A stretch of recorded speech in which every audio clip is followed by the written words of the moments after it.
Béni soit le Dieu et Père de notre Seigneur Jésus-Christ pour cette nouvelle audio. La précipitation dans l'œuvre de Dieu. J'aimerais, bien aimé dans le Seigneur, nous parler d'un fléau qui fait beaucoup de dégâts aujourd'hui dans le corps de Christ. C'est la précipitation dans l'œuvre de Dieu. Les gens ne prennent pas le temps d'être formés, d'être enseignés, d'être bâtis dans la doctrine de Christ et sont pressés de prêcher, d'évangéliser, d'ouvrir des assemblées, d'ouvrir leur maison, d'ouvrir des sites internet, d'être sur internet, sur YouTube et toutes ces choses, et ne prennent pas le temps, madame, dans le Seigneur, d'être formés, d'être bâtis, de grandir en Christ, de recevoir le lait, la saine doctrine, le fondement apostolique, le fondement des apôtres et des prophètes. Et tout le monde veut courir, tout le monde veut être prédicateur, tout le monde veut être Paul, tout le monde veut être Pierre.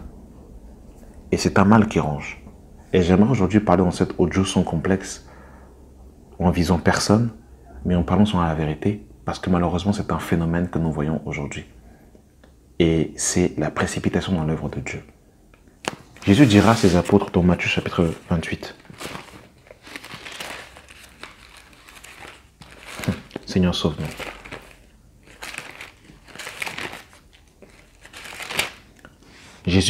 Matthieu 28, à partir du verset 18.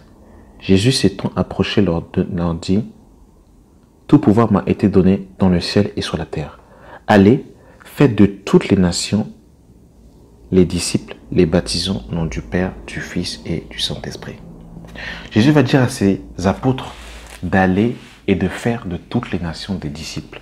Et il faut bien comprendre une chose ici. Tous ne peuvent pas faire des disciples. Tout chrétien n'est pas appelé à faire des disciples. Quand Jésus va dire cette parole, il va dans un premier temps s'adresser aux apôtres. Tous ne peuvent pas faire des disciples. Ceux qui sont appelés à faire des disciples, ce sont les 5 ministères d'autorité avec les anciens qui travaillent étroitement avec les ministères pour pouvoir justement faire des disciples. Et ça, c'est très important de le comprendre, bien aimé dans le Seigneur. Et on va voir, bien aimé dans le Seigneur, dans l'Écriture, combien de temps les chrétiens de l'Église primitive restaient à recevoir l'enseignement. Parce qu'aujourd'hui, je vous dis la vérité, c'est un phénomène que je n'arrive pas à comprendre. Quelqu'un qui a 2 mois de conversion, 6 mois de conversion, ce n'est pas pour me mépriser. Je ne méprise pas les 3 mois, les 6 mois, mais c'est une réalité. Et les choses naturelles nous enseignent les réalités spirituelles. Vous ne pouvez pas demander à un bébé de 3 mois d'aller faire les courses. C'est pas possible. Vous ne pouvez pas demander à un bébé de 6 mois de se mettre sur ses jambes, de marcher et de courir. Il y a une marche, il y a une progression. Il prend du lait, ses os s'affermissent, il grandit en maturité et ses sens se développent.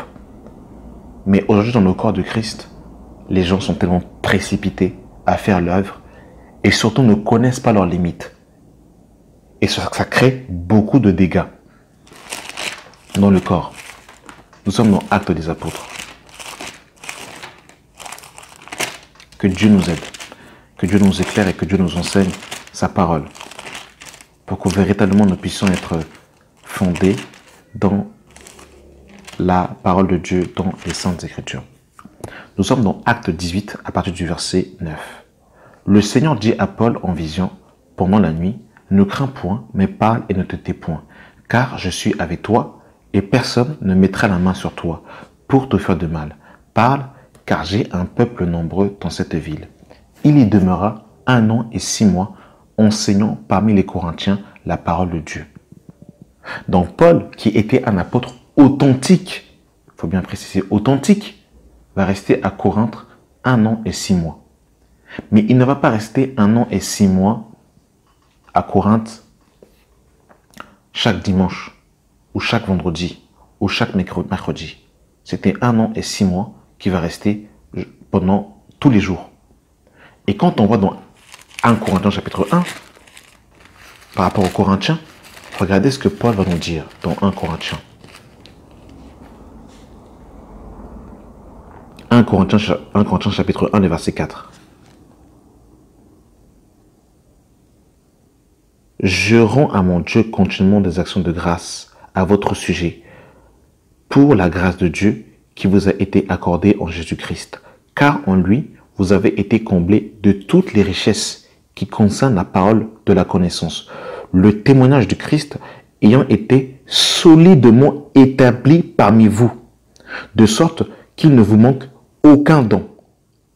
Donc, on voit que le témoignage de Christ a été solidement manifesté parmi eux. Et Paul dira dans 1 Corinthiens 3, le verset 6, il dira « J'ai planté, Apollos a arrosé, mais Dieu a fait croître. » Donc, on voit que ils vont, bien aimés dans le Seigneur, être bien formés par le Seigneur. Et ils vont être, comment dire, Paul va faire un travail à Corinthe, un travail sérieux pendant 1 an et 6 mois. Et en plus, il va repasser. Et le dira même, voici pour la 3e fois que je viens chez vous. Donc, après les 1 an et les 6 mois, Paul est repassé à Corinthe. Il y a eu un travail. Céphas est passé. Apollos est passé. D'autres ministres sont passés à Corinthe. Et les Corinthiens avaient reçu un véritable enseignement. Ils avaient vraiment été enseignés dans le Seigneur. Et je fais exprès de prendre ces précisions pour nous montrer que l'enseignement, c'est très important. C'est très important d'aimer l'enseignement, d'être instruit. C'est important d'aimer dans le Seigneur. Aujourd'hui, très peu de chrétiens aiment l'instruction, aiment l'enseignement. Et c'est ça le problème. C'est ça où le bas blesse, dans le Seigneur. Et on nous dit dans Actes, chapitre 19, à partir du verset 8. Ensuite, Paul entra dans la synagogue, où il parla librement pendant 3 mois et il discourut sur les choses qui concernaient le royaume de Dieu. Au verset 10 de Acte 19, on nous dit, je continue à partir du verset 9, mais comme quelques-uns restaient endurcis et incrédules, décriant devant la multitude la voix du Seigneur, il se retira, sépara les disciples et enseigna chaque jour dans l'école d'un nommé Tyrannus. Cela durant 2 ans, de sorte que tous ceux qui habitaient l'Asie, juifs et grecs, entendirent la parole du Seigneur Jésus-Christ. Donc, vous voyez, bien aimé dans le Seigneur, durant 2 ans. C'est terrible. Et regardez dans Acte 20. Oh Seigneur, vraiment guide-nous sur ta parole, parce que c'est terrible. Paul va nous dire dans Acte 20, le verset 31, « Veuillez donc vous souvenir que durant 3 années, je n'ai cessé nuit et jour d'exhorter avec larmes chacun de vous. » Là, Paul s'adresse aux chrétiens d'Éphèse. Paul est resté à Éphèse, il a dit 3 ans. Vous vous imaginez, frère? C'est terrible. Et que Dieu nous éclaire, que Dieu nous donne d'aimer l'enseignement, que Dieu nous donne d'aimer l'enseignement apostolique. Que Dieu nous donne d'aimer l'enseignement.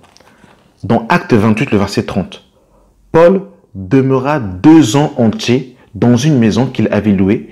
Il recevait tous ceux qui venaient le voir, prêchant le royaume de Dieu et enseignant ce qui concernait le Seigneur Jésus-Christ en toute liberté, sans obstacle. Donc, l'enseignement, pour faire un disciple, ça prend du temps. L'enseignement, le fait d'être bâti, d'être formé, c'est important, madame, dans le Seigneur. C'est important. Et l'Écriture le dit. L'Écriture le démontre, madame, dans le Seigneur. Mais aujourd'hui, il y a tellement la précipitation, parce qu'on a la démangeant de faire l'œuvre de Dieu. Mais Christ n'est pas formé. La vie de Dieu n'est pas formée. L'enseignement de Christ n'est pas posé en nous. C'est terrible, bien aimé dans le Seigneur. Et regardez ce que la Bible va nous dire dans 1 Timothée. Dans 1 Timothée, chapitre 3, le verset 1. Cette parole est certaine. Si quelqu'un aspire à la charge d'évêque, il désire une œuvre excellente. Il faut donc que l'évêque soit irréprochable, marié d'une seule femme, sobre, modéré, réglé dans sa conduite, hospitalier, propre à l'enseignement. Il faut qu'il ne soit ni abonné au vin, ni violent, mais indulgent, pacifique, désintéressé. Il faut qu'il dirige sa propre maison. et qu'il tienne ses enfants dans la soumission et dans une parfaite honnêteté. Car si quelqu'un ne sait pas diriger sa propre maison, comment prendra-t-il soin de l'Église de Dieu? Il ne faut pas qu'il soit un nouveau converti, de peur, conflit d'orgueil, il ne tombe sous le jugement du diable. Donc ici on nous dit qu'il ne faut pas que l'enfant soit un nouveau converti. C'est ce que la Bible nous dit. Donc, bien aimé dans le Seigneur, il y a des choses que je n'arrive pas à comprendre. Jacques va nous dire, notre cher frère Jacques, il va nous dire, oh Seigneur sauve-nous, Jacques 3, le verset 1. Mes frères, qu'il n'y ait pas parmi vous un grand nombre de personnes qui se mettent à enseigner, car vous savez que nous serons jugés plus sévèrement. Aujourd'hui, tout le monde pense et tout le monde a un ministère. Et dans les 5 ministères d'autorité, apôtres, prophètes, docteurs, évangélistes, pasteurs. Tous les frères sont ministres aujourd'hui. Pourtant, la Bible nous dit que nous ne sommes pas nombreux à enseigner. Aujourd'hui, tout le monde est ministre. Tout le monde fait l'apologie de son ministère. Tout le monde fait sa publicité. Tout le monde se prêche lui-même. Alors que Paul dira, ce n'est pas celui qui se recommande lui-même qui est approuvé, mais c'est celui que le Seigneur recommande. Il n'y a pas le fruit, il n'y a pas le caractère, il n'y a pas la vie de Dieu, il n'y a pas l'onction de l'Esprit. C'est terrible. Et tout le monde veut évangéliser. Bien aimé dans le Seigneur, chacun a reçu un don particulier qu'il a reçu du Seigneur. Quand je dis tout le monde veut évangéliser, bien sûr, nous sommes tous appelés à parler de Jésus. Mais nous n'avons pas tous le ministère d'évangéliste. Nous sommes des potentiels prophètes, c'est-à-dire appelés à prophétiser pour annoncer les oracles du Seigneur. Mais nous n'avons pas tous le ministère prophétique de prophète. Nous ne sommes pas tous des docteurs. Tout le monde aujourd'hui veut en fait être apôtre. Apôtre veut dire envoyé. Tout le monde veut être des apôtres. Tout le monde sont docteurs. En fait, c'est l'anarchie. Je me dis, mais c'est quand même terrible. Seigneur, sauve-nous. C'est quoi ces peuples qui a la démotion du micro, d'avoir la première place, d'être devant, de prêcher et de vivre dans le péché, de ne même pas vivre la parole de Dieu et l'expérimenter. Et le caractère de Christ n'y est pas. C'est terrible. Et le pire, c'est que des fausses doctrines sont prêchées. Ce n'est même pas la saine doctrine qui est prêchée. Vous savez, celui qui est appelé de Dieu va dans un premier temps fuir l'appel.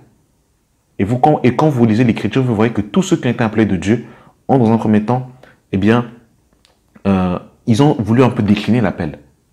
Mais comme ils étaient appelés dès la fondation du monde, ils ont fini par dire oui. Mais vous verrez que tous ceux qui entrent dans l'œuvre, c'est Dieu qui va les chercher. On le voit avec Moïse dans Exode 3, Exode 4. On le voit avec Jérémie qui va dire « Je suis un enfant ». On le voit avec Samuel où Dieu va l'appeler à 3 reprises. On le voit avec Paul où Jésus lui-même va l'appeler sur le chemin de Damas. Pierre pareil, qui était pécheur. Ou c'est Jésus lui-même qui l'a choisi. Il a dit « Suis-moi, je ferai de toi un pécheur d'homme ». Donc on voit que toutes les personnes qui ont été appelées au service dans la Bible, eh bien c'est Dieu lui-même qui les a appelées. Paul dira que ce n'est pas qu'il n'est pas apôtre par les hommes, mais de Jésus-Christ. Que c'est Jésus-Christ qui l'a choisi, qui l'avait mandaté. Donc on ne se mandate pas soi-même. On ne s'improvise pas docteur soi-même, pasteur soi-même, si ce n'est quelque chose qu'on a reçu de Dieu. Alors ne parlons pas aujourd'hui des sœurs aussi qui veulent ressembler à Paul, qui veulent se lancer dans le ministère de l'enseignement. Mais ça, c'est la confusion, tout ça, c'est la confusion. C'est la confusion. Tu peux pas, ma sœur, apprendre. Ça peut être mal interprété ce que je veux dire, mais c'est vraiment l'Écriture. La Bible dit, la femme sage bâtit sa maison, mais l'insensé la renvoie de ses propres mains. Tu ne sais même pas faire le balai. Tu veux prêcher la parole. Mais c'est quand même terrible toutes ces choses. C'est quand même terrible. Je n'arrive pas à comprendre ces sœurs qui passent leur temps à s'exposer sur Internet, à prêcher la parole de Dieu. Et qui ne savent même pas faire un steak. Le steak est cramé, tout ça là. C'est terrible. Et ils courent après le mariage. Et Seigneur, sauve-nous. Je me dis, mais c'est l'anarchie. C'est terrible. Vous ne voyez pas Marie, la mère de Jésus. La Bible, on cite son nom dans Actes chapitre 1. On ne parle plus de Marie, la mère de Jésus. Parce qu'elle était cachée. Marie de Magdala, qu'on a vu dans les évangiles, on ne parle plus d'elle dans Actes des apôtres. C'est pas qu'elle n'existait plus, mais elle était cachée. La femme de Pierre, on ne cite même pas le nom de la femme de Pierre parce qu'elle était cachée. Aujourd'hui, les sœurs veulent être exposées. Ils veulent être comme des frères. Ils veulent prêcher la parole. C'est mon ministère. C'est mon ministère. Quel ministère? Depuis quand la Bible, fait la promotion de que la femme doit être en avant, prêcher la sainte doctrine, aller confronter les prophètes de Baal? Quand je vois toutes ces choses, je me dis, Seigneur, sauve-nous. Seigneur, sauve-nous. La précipitation dans l'œuvre de Dieu, le désordre, la déformation, tout le monde veut prêcher, tout le monde veut devenir docteur de la loi. Personne ne veut devenir des intercesseurs. Personne veut le jeûne et la prière. Personne ne veut le secret. Personne ne veut être diacre. Personne ne veut être diacre. Alors là, pour servir, pour être serviteur, personne ne veut être diacre. Personne ne veut être un simple frère ou une simple sœur. Simplement. Mais c'est la course au micro. Aujourd'hui, quand vous regardez les réseaux sociaux, c'est terrible. Tout le monde a sa page YouTube. Tout le monde a sa page Facebook. Tout le monde est docteur de la loi. Tout le monde est prédicateur de l'évangile. Et vous savez, le ministère, ce n'est pas la connaissance, ce n'est pas le fait de prêcher. Soit tu as le cœur de berger, soit tu ne l'as pas. Soit tu as l'huile sur la tête, soit tu ne l'as pas. Et je ne dis pas cela pour casser quelqu'un. Mais je dis ça tout simplement parce que c'est la vérité, c'est la réalité, bien évidemment, de Seigneur, et aussi pour remettre de l'ordre. Parce que c'est un peu trop la singerie aujourd'hui. C'est un peu trop la singerie et c'est un peu trop la Star Academy. Que Dieu nous sauve. Que Dieu nous sauve. La précipitation dans l'œuvre de Dieu. Il faut connaître ses limites. Voyez-vous, dans Actes chapitre 8, quand Philippe va arriver en Samarie et qu'il va parler de Jésus et qu'il va baptiser les Samaritains, eh bien, qu'est-ce qu'ils vont faire? Ils vont envoyer Pierre et Jean pour imposer les mains afin qu'ils reçoivent l'Esprit. Parce que Pierre et Jean étaient apôtres. Donc, ils vont envoyer Pierre. Pareil, quand Tabitha va mourir, les disciples vont aller chercher Pierre afin que Pierre puisse prier pour Tabitha, pour que Tabitha puisse ressusciter. Il y a un ordre dans le Seigneur. Dans Acte 11, quand les apôtres de la Judée vont entendre qu'il y a eu un réveil à Antioche, ils vont envoyer Barnabas. Mais Barnabas était apôtre, bien dans le Seigneur. Et Barnabas, lui-même qui était apôtre, quand il va arriver à Antioche, les Actes 11, il va aller chercher Paul. Parce que Paul avait une grâce que Barnabas n'avait pas. Et Barnabas va appeler Paul. Et dans Acte 13, quand Paul et Barnabas vont être envoyés dans leur ministère apostolique, les anciens vont prier pour eux. Donc on voit qu'il y a l'ordre dans la maison de Dieu. Aujourd'hui, les gens s'improvisent on ne sait d'où ils sortent. Ils ne sont recommandés par personne. On ne connaît pas leur témoignage, on ne connaît pas leur vie. Et ils sont descendus de je ne sais quelle planète et ils sont devenus des docteurs de la loi. Seigneur, sauve-nous. Seigneur, sauve-nous. Dans Acte 15, quand on va traiter la question pour savoir si les Juifs, si les païens devaient observer la loi de Moïse, on voit que c'était les apôtres et les anciens qui vont traiter cette question. Et tout le monde ne se mettait pas à parler. Parce qu'aujourd'hui, au nom de la liberté de Christ, tout le monde veut parler, tout le monde veut prendre le micro. C'est terrible maintenant le Seigneur. Il n'y a plus en fait l'ordre dans la maison de Dieu. C'est-à-dire en fait, l'ordre, il n'y a plus ça. Alors je le répète, cet audio n'est pas pour casser les ailes de personne. Je ne veux casser ici les ailes de personne. Si quelqu'un a reçu un appel du Seigneur, bénis soit le nom du Seigneur. Gloire à Dieu. Bénis soit le nom de Dieu. Mais je dis tout simplement que, sincèrement, lisons notre Bible. Soyons vrais. Et quand on regarde ce qu'il y avait dans la Bible et quand on voit ce qui se passe aujourd'hui, on voit que c'est terrible.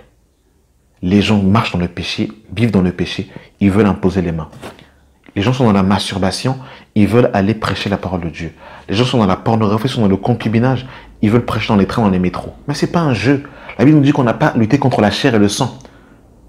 Quand Paul est allé à Corinthe, mais Paul, Dieu va l'envoyer à Corinthe. Dieu va dire d'aller à Corinthe. Il y en a, Dieu ne les a pas envoyés. Eux-mêmes se mandatent, ils vont dans les endroits. Mais qui t'a envoyé là-bas? C'est ça le problème. C'est là le problème. Donc, bien aimé dans le Seigneur, c'était une courte exhortation que j'ai voulu nous faire, afin de pouvoir nous mettre en garde, que l'œuvre de Dieu, ce n'est pas un jeu. On ne joue pas avec l'éternité. On ne joue pas avec l'œuvre de Dieu. Déjà, mettons notre vie en règle. Vivons la parole de Dieu. Pratiquons la parole de Dieu avant de devenir des docteurs de la loi. C'est un conseil que je nous donne. véritablement, ne soyons pas pressés dans l'œuvre de Dieu, car le Seigneur a préparé des bonnes œuvres d'avance pourvu que nous les pratiquons. Donc, voyez-vous, bien dans le Seigneur. Donc, voilà, vraiment, j'ai vraiment voulu, bien dans le Seigneur, vraiment nous exhorter. J'ai pas voulu casser le zèle de qui que ce soit, mais j'ai voulu nous exhorter dans la simplicité de Christ. Donc, voilà, bien aimés dans le Seigneur, que la grâce, la paix, la communion du Saint-Esprit soient faites avec vous. Soyons encouragés et que le Seigneur nous révèle davantage notre place dans le corps, que chacun s'affermit dans la grâce qu'il a reçue, car nous ne sommes pas inutiles, nous sommes tous utiles les uns pour les autres. Personne n'est au-dessus de qui que ce soit. Christ seul est la tête. Dieu a disposé chaque chose. Dieu a disposé dans le corps, les ministères, les anciens, les diacres, les diaconesses, les évêques, les frères et les sœurs, parce que Dieu est un Dieu d'ordre. Mais ça ne veut pas dire que l'apôtre est plus important qu'un simple frère qui a 2 mois de conversion, loin de là. Ça, il ne faut pas qu'on commence à hiérarchiser les choses pour pouvoir mettre un homme au-dessus d'un autre homme. Nous sommes tous égaux en Jésus-Christ, nous avons tous les mêmes droits. La Bible nous dit que nous avons reçu tout pleinement en Christ et nous sommes héritiers de Dieu et co-héritiers de Christ. Et ça, c'est valable pour tous les chrétiens. Mais nous n'avons pas la même fonction, nous n'avons pas le même appel, nous devons connaître nos limites. Et c'est très important afin de ne pas, bien aimé dans le Seigneur, aller en fait à outre mesure et faire des choses que Dieu ne nous a pas appelées. Un pompier ne peut pas faire le travail d'un policier. Le policier ne peut pas faire le travail du chirurgien.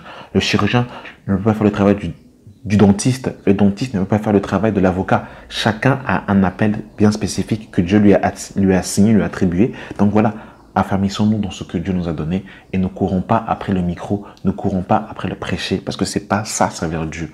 Donc voilà, j'ai vraiment voulu nous exhorter et nous mettre en garde. Donc voilà, merci d'avoir pris le temps d'écouter cet audio et que la grâce et la paix soient avec vous au nom de Jésus-Christ. Amen.